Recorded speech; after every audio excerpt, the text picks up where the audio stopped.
ओम शांति। 25 अक्टूबर 2020 अव्यक्त बाप दादा के महावाक्य। ओरिजिनल डेट 9 अप्रैल 1986। सच्चे सेवाधारी की निशानी। आज ज्ञान सूर्य, ज्ञान चंद्रमा अपने धरती के तारामंडल में सभी सितारों को देख रहे हैं। सितारे सभी चमकते हुए अपनी चमक व रोशनी दे रहे हैं। भिन्न भिन्न सितारे हैं। कोई विशेष ज्ञान सितारे हैं, कोई सहज योगी सितारे हैं, कोई गुणदान मूर्त सितारे हैं, कोई निरंतर सेवाधारी सितारे हैं, कोई सदा संपन्न सितारे हैं। सबसे श्रेष्ठ हैं हर सेकंड सफलता के सितारे। साथ साथ कोई कोई सिर्फ उम्मीदों के सितारे भी हैं। कहाँ उम्मीदों के सितारे और कहाँ सफलता के सितारे। दोनों में महान अंतर है, लेकिन है दोनों सितारे और हर एक भिन्न भिन्न सितारों का विश्व की आत्माओं पर, प्रकृति पर अपना अपना प्रभाव पड़ रहा है। सफलता के सितारे चारों ओर अपने उमंग उत्साह का प्रभाव डाल रहे हैं। उम्मीदों के सितारे स्वयं भी कभी मोहब्बत, कभी मेहनत, दोनों प्रभाव में रहने कारण दूसरों में आगे बढ़ने की उम्मीद रख बढ़ते जा रहे हैं। तो हर एक अपने आप से पूछो कि मैं कौन सा सितारा हूँ। सभी में ज्ञान, योग, गुणों की धारणा और सेवा भाव है भी, लेकिन सब होते हुए भी किसमें ज्ञान की चमक है तो किसमें विशेष याद की, योग की है, और कोई कोई अपने गुण मूर्त की चमक से विशेष आकर्षित कर रहा है। चारों ही धारणा होते हुए भी परसेंटेज में अंतर है, इसलिए भिन्न भिन्न सितारे चमकते हुए दिखाई दे रहे हैं। यह रूहानी विचित्र तारामंडल है। आप रूहानी सितारों का प्रभाव विश्व पर पड़ता है, तो विश्व के स्थूल सितारों का भी प्रभाव विश्व पर पड़ता है। जितना शक्तिशाली आप स्वयं सितारे बनते हो, उतना विश्व की आत्माओं पर प्रभाव पड़ रहा है और आगे पड़ता ही रहेगा। जैसे जितना घोर अंधियारा होता है, तो सितारों की रिमझिम ज्यादा स्पष्ट दिखाई देती है। ऐसे अप्राप्ति का अंधकार बढ़ता जा रहा है और जितना बढ़ता जा रहा है, बढ़ता जाएगा। उतना ही आप रूहानी सितारों का विशेष प्रभाव अनुभव करते जाएंगे। सभी को धरती के चमकते हुए सितारे ज्योति बिंदु के रूप में, प्रकाशमय काया फरिश्ते के रूप में दिखाई देंगे। जैसे अभी आकाश के सितारों के पीछे वह अपना समय, एनर्जी और धन लगा रहे हैं, ऐसे रूहानी सितारों को देख आश्चर्यवत होते रहेंगे। जैसे अभी आकाश में सितारों को देखते हैं, ऐसे इस धरती के मंडल में चारों ओर फरिश्तों की झलक और ज्योतिर्मय सितारों की झलक देखेंगे, अनुभव करेंगे। यह कौन है? कहाँ से इस धरती पर अपना चमत्कार दिखाने आए हैं? जैसे स्थापना के आदि में अनुभव किया है कि चारों ओर ब्रह्मा और कृष्ण के साक्षात्कार की लहर फैलती गई। यह कौन है? यह क्या दिखाई देता है? यह समझने के लिए बहुतों का अटेंशन गया। ऐसा अब अंत में चारों ओर यह दोनों रूप, ज्योति और फरिश्ता, उसमें बाप दादा और बच्चे, सबकी झलक दिखाई देगी और सभी का एक से अनेकों का इसी तरफ स्वतः ही अटेंशन जाएगा। अभी यह दिव्य दृश्य आप सबके संपन्न बनने तक रहा हुआ है। फरिश्तेपन की स्थिति सहज और स्वतः अनुभव करे, तब वह साक्षात फरिश्ते साक्षात्कार में दिखाई देंगे।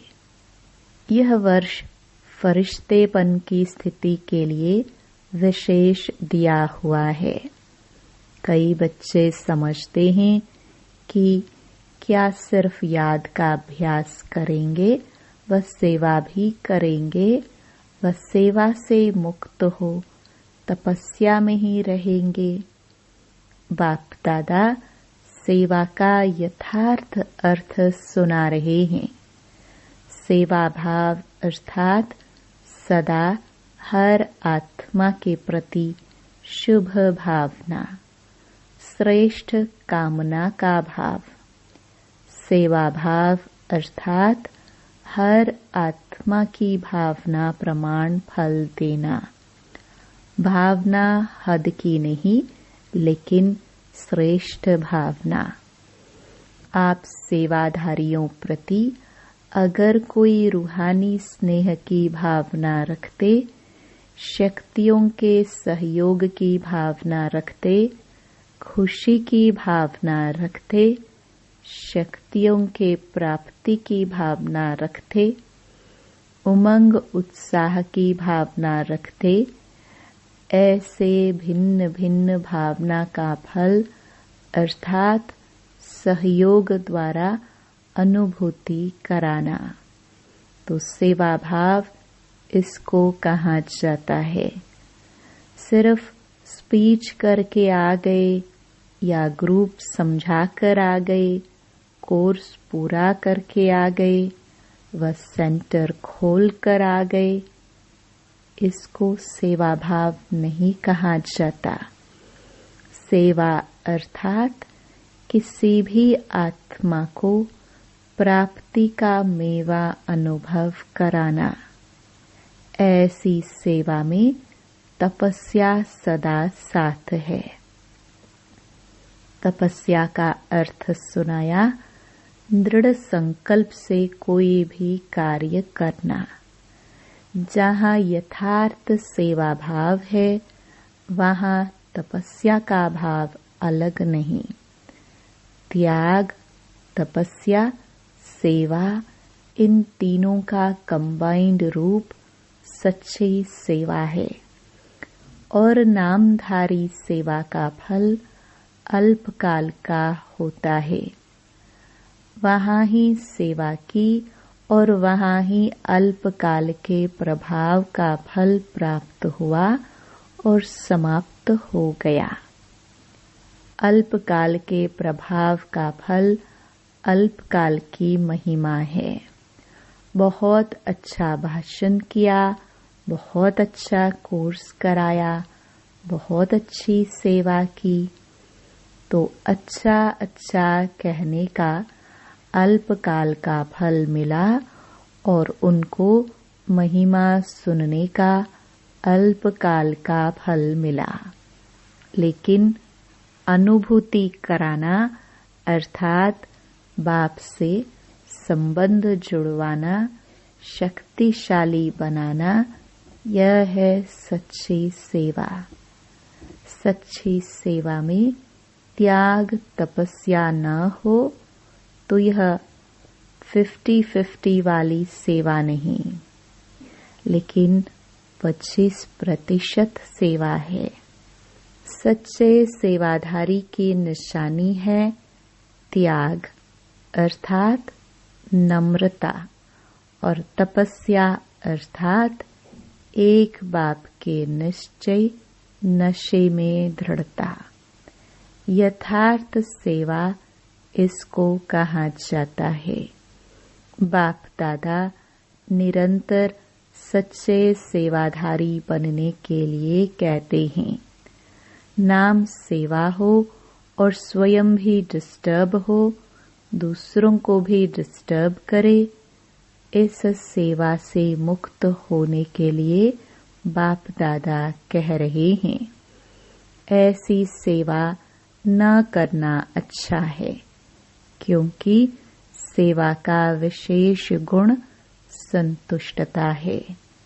जहाँ संतुष्टता नहीं, चाहे स्वयं से चाहे संपर्क वालों से, वह सेवा न स्वयं को फल की प्राप्ति कराएगी न दूसरों को। इससे स्वयं अपने को पहले संतुष्ट मणि बनाए, फिर सेवा में आवे, वह अच्छा है। नहीं तो सूक्ष्म बोझ जरूर है। वह अनेक प्रकार का बोझ उड़ती कला में विघ्न रूप बन जाता है। बोझ चढ़ाना नहीं है, बोझ उतारना है। जब ऐसा समझते हो तो इससे एकांतवासी बनना अच्छा है, क्योंकि एकांतवासी बनने से स्व परिवर्तन का अटेंशन जाएगा। तो बाप दादा तपस्या जो कह रहे हैं, वह सिर्फ दिन रात बैठे बैठे तपस्या के लिए नहीं कह रहे हैं। तपस्या में बैठना भी सेवा ही है। लाइट हाउस, माइट हाउस बन शांति की, शक्ति की किरणों द्वारा वायुमंडल बनाना है। तपस्या के साथ मनसा सेवा जुड़ी हुई है, अलग नहीं है। नहीं तो तपस्या क्या करेंगे? श्रेष्ठ आत्मा ब्राह्मण आत्मा तो हो गए। अब तपस्या अर्थात स्वयं सर्व शक्तियों से संपन्न बन दृढ़ स्थिति, दृढ़ संकल्प द्वारा विश्व की सेवा करना। सिर्फ वाणी की सेवा सेवा नहीं है। जैसे सुख, शांति, पवित्रता का आपस में संबंध है, वैसे त्याग, तपस्या, सेवा का संबंध है। बाप दादा तपस्वी रूप अर्थात शक्तिशाली सेवाधारी रूप बनाने के लिए कहते हैं। तपस्वी रूप की दृष्टि भी सेवा करती, उनका शांत स्वरूप चेहरा भी सेवा करता। तपस्वी मूर्त के दर्शन मात्र से भी प्राप्ति की अनुभूति होती है। इसलिए आजकल देखो, जो हठ से तपस्या करते हैं, उनके दर्शन के पीछे भी कितनी भीड़ हो जाती है। यह आपकी तपस्या के प्रभाव का यादगार अंत तक चला आ रहा है। तो समझा सेवा भाव किसको कहा जाता है? सेवा भाव अर्थात सर्व की कमजोरियों को समाने का भाव। कमजोरियों का सामना करने का भाव नहीं, समाने का भाव।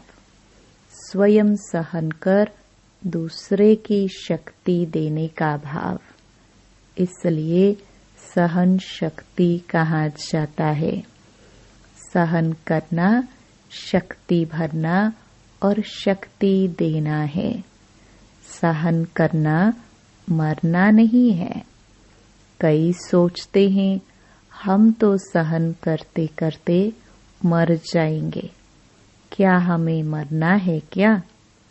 लेकिन यह मरना नहीं है, यह सबके दिलों में स्नेह से जीना है। कैसा भी विरोधी हो, रावण से भी तेज हो, एक बार नहीं 10 बार सहन करना पड़े, फिर भी सहन शक्ति का फल अविनाशी और मधुर होगा। वह भी जरूर बदल जाएगा। सिर्फ यह भावना नहीं रखो कि मैंने इतना सहन किया तो यह भी कुछ करे। अल्पकाल के फल की भावना नहीं रखो, रहम भाव रखो। इसको कहा जाता है सेवा भाव। तो इस वर्ष ऐसी सच्ची सेवा का सबूत दे, सपूत की लिस्ट में आने का गोल्डन चांस दे रहे हैं। इस वर्ष यह नहीं देखेंगे कि मेला व फंक्शन बहुत अच्छा किया, लेकिन संतुष्ट मणिया बन संतुष्टता की सेवा में नंबर आगे जाना। विघ्न विनाशक टाइटल के सेरेमनी में इनाम लेना। समझा? इसी को ही कहा जाता है नष्टो मोहा स्मृति स्वरूप। तो 18 वर्ष की समाप्ति का यह विशेष संपन्न बनने का अभ्यास स्वरूप में दिखाओ। इसको ही कहा जाता बाप समान बनना।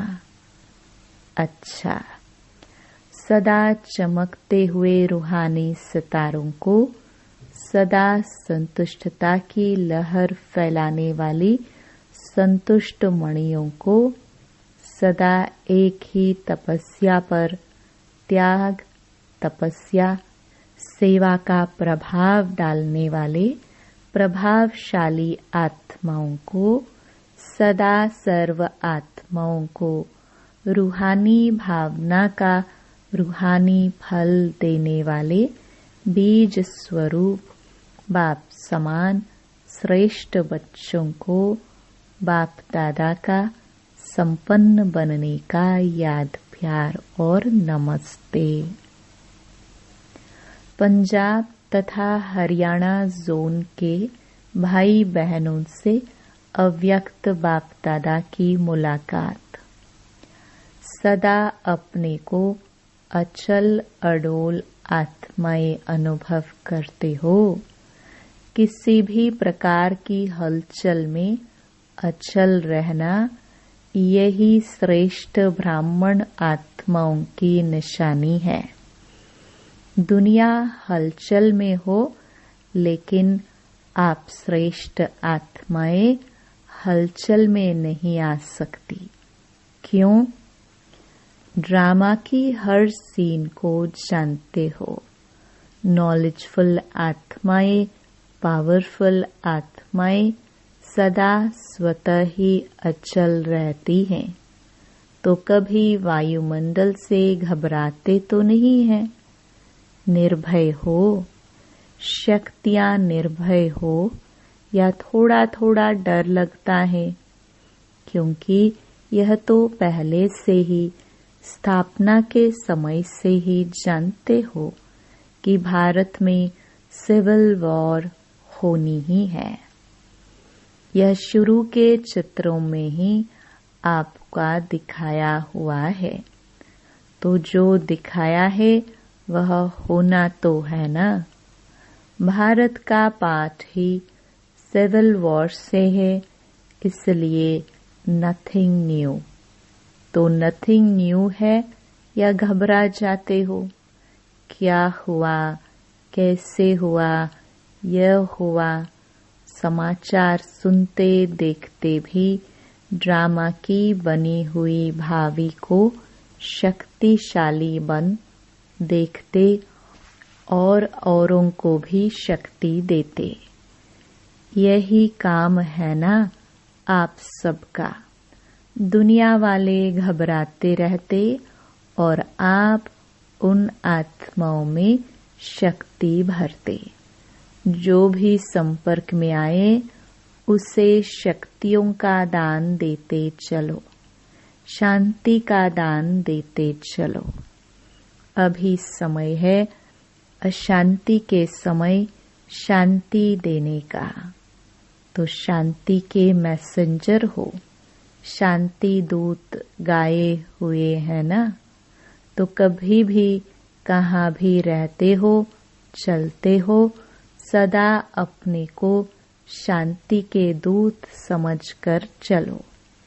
शांति के दूत हैं, शांति का संदेश देने वाले हैं, तो स्वयं भी शांत स्वरूप शक्तिशाली होंगे और दूसरों को भी देते रहेंगे।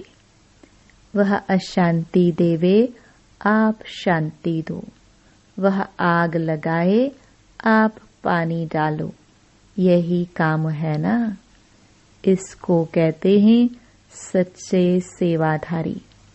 तो ऐसे समय पर इसी सेवा की आवश्यकता है।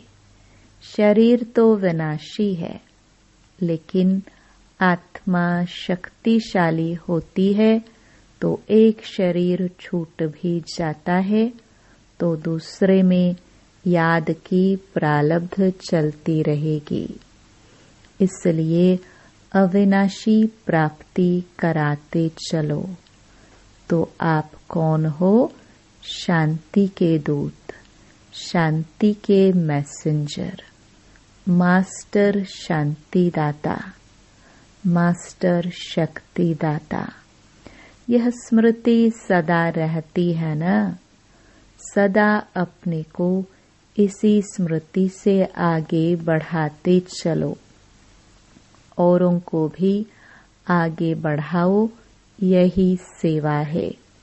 गवर्नमेंट के कोई भी नियम होते हैं, उनको पालन करना ही पड़ता है, लेकिन जब थोड़ा भी समय मिलता है तो मनसा से, वाणी से सेवा जरूर करते रहो। अभी मनसा सेवा की तो बहुत आवश्यकता है, लेकिन जब स्वयं में शक्ति भरी हुई होगी तब दूसरों को दे सकेंगे। तो सदा शांतिदाता के बच्चे शांतिदाता बनो। दाता भी हो तो विधाता भी हो। चलते फिरते याद रहे, मैं मास्टर शांतिदाता, मास्टर शक्तिदाता हूँ। इसी स्मृति से अनेक आत्माओं को वाइब्रेशन देते रहो। तब वह महसूस करेंगे कि इनके संपर्क में आने से शांति की अनुभूति हो रही है। तो यही वरदान याद रखना कि बाप समान मास्टर शांतिदाता, शक्तिदाता बनना है। सभी बहादुर होना। हलचल में भी व्यर्थ संकल्प नहीं चले, क्योंकि व्यर्थ संकल्प समर्थ बनने नहीं देगा। क्या होगा, यह तो नहीं होगा, यह व्यर्थ है। जो होगा उसको शक्तिशाली होकर देखो और दूसरों को शक्ति दो। यह भी साइड सीन्स आती है। यह भी एक बाय प्लॉट चल रहा है। बाय प्लॉट समझकर देखो तो घबराएंगे नहीं। अच्छा, विदाई के समय, अमृत वेले। यह संगम युग अमृत वेला है। पूरा ही संगम युग अमृत वेला होने के कारण इस समय की सदा के लिए महानता गाई जाती है। तो पूरा ही संगम युग अर्थात अमृत वेला अर्थात डायमंड मॉर्निंग सदा बाप बच्चों के साथ हैं और बच्चे बाप के साथ हैं, इसलिए बेहद की डायमंड मॉर्निंग। बाप दादा सदा कहते ही रहते हैं, लेकिन व्यक्त स्वरूप में व्यक्त देश के हिसाब से आज भी सभी बच्चों को सदा साथ रहने की गुड मॉर्निंग कहो, गोल्डन मॉर्निंग कहो, डायमंड मॉर्निंग कहो, जो भी कहो वह बाप दादा सभी बच्चों को दे रहे हैं। स्वयं भी डायमंड हो और मॉर्निंग भी डायमंड है और भी डायमंड बनाने की है, इसलिए सदा साथ रहने की गुड मॉर्निंग। अच्छा, वरदान पांचों तत्वों और पांचों विकारों को अपना सेवाधारी बनाने वाले मायाजीत स्वराज्य अधिकारी भव। जैसे सतयुग में विश्व महाराजा व विश्व महारानी की राजाई ड्रेस को पीछे से दास दासियां उठाते हैं, ऐसे संगम युग पर आप बच्चे जब मायाजीत स्वराज्य अधिकारी बन टाइटल्स रूपी ड्रेस से सजे सजाए रहेंगे, तो ये 5 तत्व और 5 विकार आपकी ड्रेस को पीछे से उठाएंगे, अर्थात आधीन होकर चलेंगे। इसके लिए दृढ़ संकल्प की बेल्ट से टाइटल्स की ड्रेस को टाइट करो। भिन्न भिन्न ड्रेस और श्रृंगार के सेट है, सज दज कर बाप के साथ रहो, तो यह विकार व तत्व परिवर्तन हो सहयोगी सेवाधारी हो जाएंगे। स्लोगन: जिन गुणों व शक्तियों का वर्णन करते हो उनके अनुभवों में खो जाओ। अनुभव ही सबसे बड़ी अथॉरिटी है। ओम शांति।